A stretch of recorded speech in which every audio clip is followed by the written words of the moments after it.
आप सभी शिक्षक साथियों का एक बार फिर से स्वागत है मेरे YouTube चैनल सरकारी स्कूल एक पहल पर। जैसा कि आप सभी शिक्षक जानते हैं कि निष्ठा प्रशिक्षण का तीसरा चरण जो कि 15 नवंबर से शुरू हुआ है और 30 नवंबर को वो समाप्त हो जाएगा। उसका तीसरा और अंतिम मॉड्यूल जो कि 9वां मॉड्यूल है, गणित का शिक्षा शास्त्र। इससे संबंधित आज का ये वीडियो रहेगा।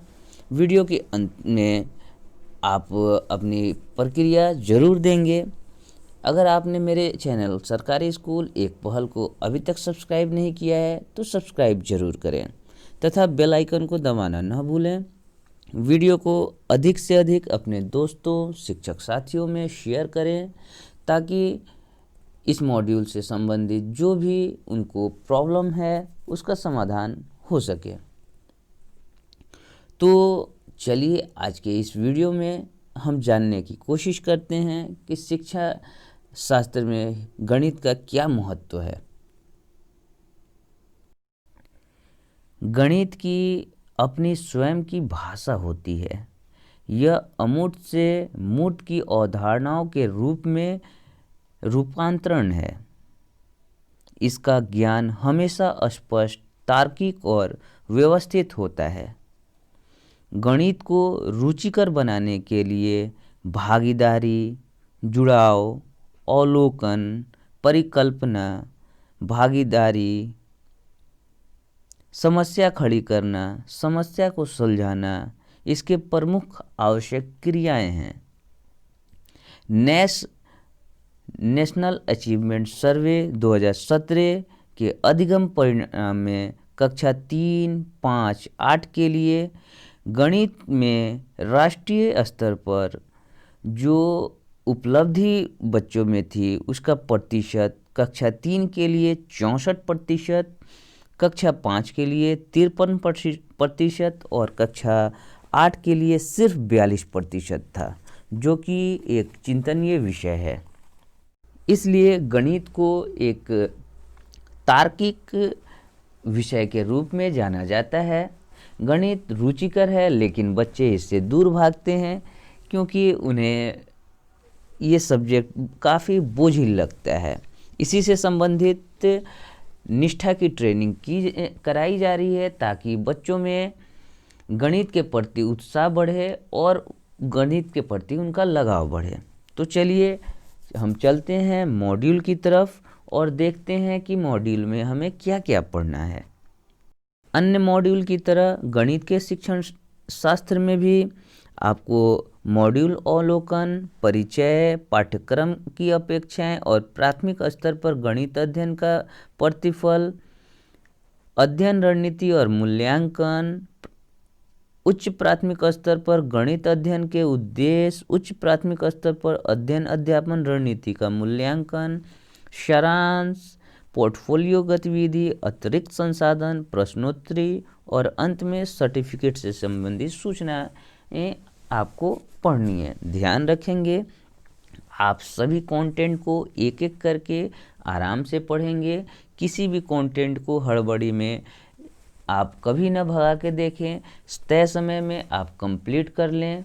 ये भी ध्यान रखें कि कोर्स को अंतिम दिनों में कतई ना करें क्योंकि किसी भी कारण से कोर्स कंप्लीट नहीं होगा और फिर दोबारा आप इस कोर्स को नहीं कर पाएंगे, जिससे आपको काफ़ी कठिनाई का सामना करना पड़ेगा।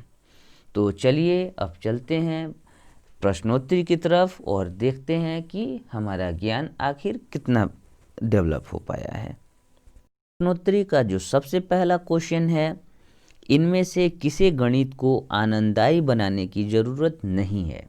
इसके 4 ऑप्शन दिया हुआ है। कार्य में मगन रखना, केवल समस्याओं के बारे में छात्रों को बताना, भागीदारी करना, कल्पना करना और उनका सत्यापन करना। तो इसमें जो आंसर सही होगा, केवल समस्याओं के बारे में छात्रों को बताना, ये जो होगा आनंददायी गणित के लिए ज़रूरी नहीं है। इसकी ज़रूरत ही नहीं है आनंददायी गणित में। अगला क्वेश्चन है व्यंजक x + 2 है। किसी ज्ञात और अज्ञात संख्याओं के बीच का संबंध। दूसरा है सिर्फ दो प्रतीकों की नियुक्ति, x² 2x।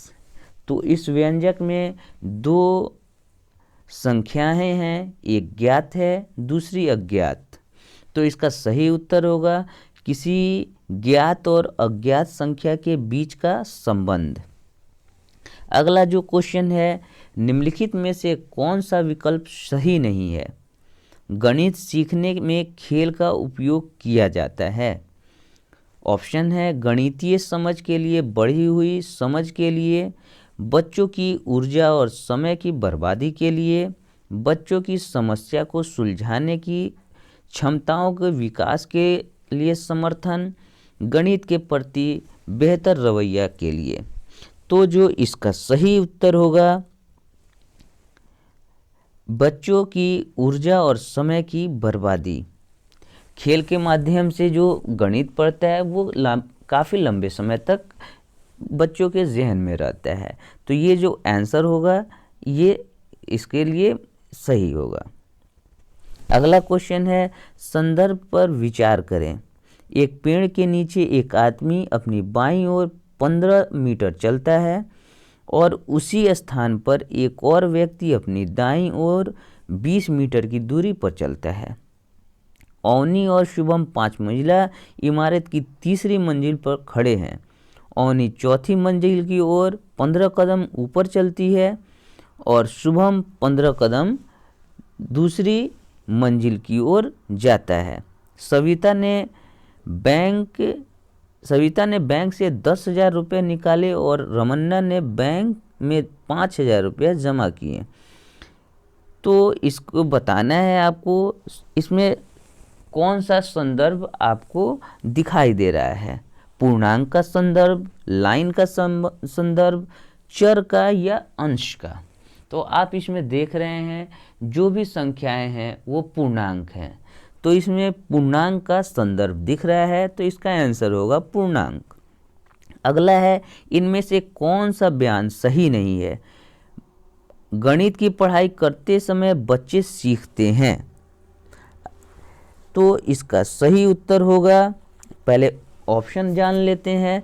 तर्क के आधार पर बयान साबित करना, विचारों की सामान्यीकृत करना, गणितीय बयानों को याद करना, सिद्धांत तैयार करना।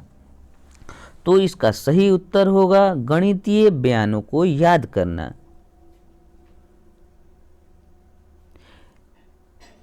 अगला जो क्वेश्चन है, गणित कक्षा में बच्चों को शिक्षक को कोई सुझाव नहीं देना चाहिए। शिक्षक द्वारा दी गई समस्याओं के समाधान को लिखना चाहिए और चुप रहना चाहिए।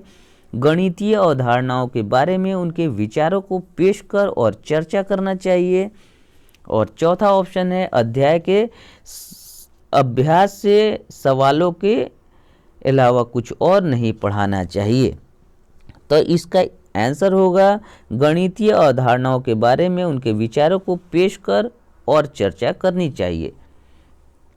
एक प्रासंगिक स्थिति पर काम करते हुए छात्र से उम्मीद है यह सिर्फ मजाक के लिए करें।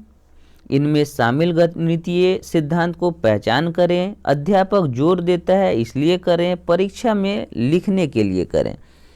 तो इसका सही उत्तर होगा,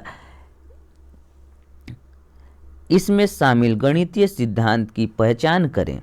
अगला जो क्वेश्चन है, गणित में की गई गतिविधियां। ऑप्शन है, छात्रों को खुशी से गणित की अवधारणाओं को ढूंढने के योग्य बनाती हैं, छात्रों को अवधारणाओं को याद करने में मदद करती हैं, छात्रों को तेजी से गणना के योग्य बनाती हैं, और चौथा जो ऑप्शन है, छात्रों को शारीरिक रूप से तैयार करती हैं। तो इसका सही उत्तर होगा, छात्रों को खुशी से गणित की अवधारणा ढूंढने योग्य बनाती है। एक जरूरी सूचना, अगर गणित के शिक्षा शास्त्र से संबंधित डिजिटल डायरी या फिर हैंडमेड नोट्स अगर आपको देखना है या लेना है तो आप मेरे चैनल सरकारी स्कूल एक पहल पर विजिट ज़रूर करें। एक और विशेष सूचना, जो शिक्षक साथी फेस टू फेस मोड में ट्रेनिंग कर लिए हैं उनके लिए एक विशेष सूचना आपको कुछ एक वीडियो के माध्यम से ज़रूर मिलेगी। अगला जो क्वेश्चन है, प्राथमिक स्तर पर गणित सीखने के मूल्यांकन के लिए इस पर ध्यान दिया जाना चाहिए। ऑप्शन है बच्चे क्या सीखते हैं, दूसरा है बच्चे कितना गणित याद कर सकते हैं, तीसरा है बच्चे कैसे सीखते हैं, चौथा है बच्चे क्यों सीखते हैं। तो इसका सही उत्तर होगा बच्चे कैसे सीखते हैं। आगे बढ़ने से पहले एक ज़रूरी सूचना, अगर आपको गणित के शिक्षा शास्त्र से जुड़े हैंडमेड नोट्स या फिर डिजिटल डायरी चाहिए तो आप मेरे चैनल पर विजिट कर सकते हैं। आपको इसका वीडियो जल्द ही उपलब्ध करा दिया जाएगा।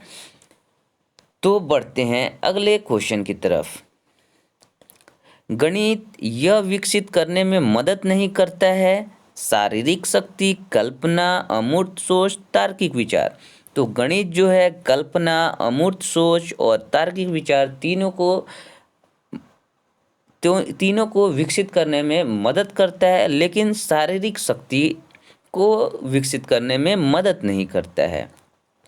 इस तरह से हम देखेंगे कि 10 हमने क्वेश्चन के आंसर दे दिए हैं। तो चलिए अब इसके कितना हमारा सही हुआ है इस आंसर को हम देख लेते हैं।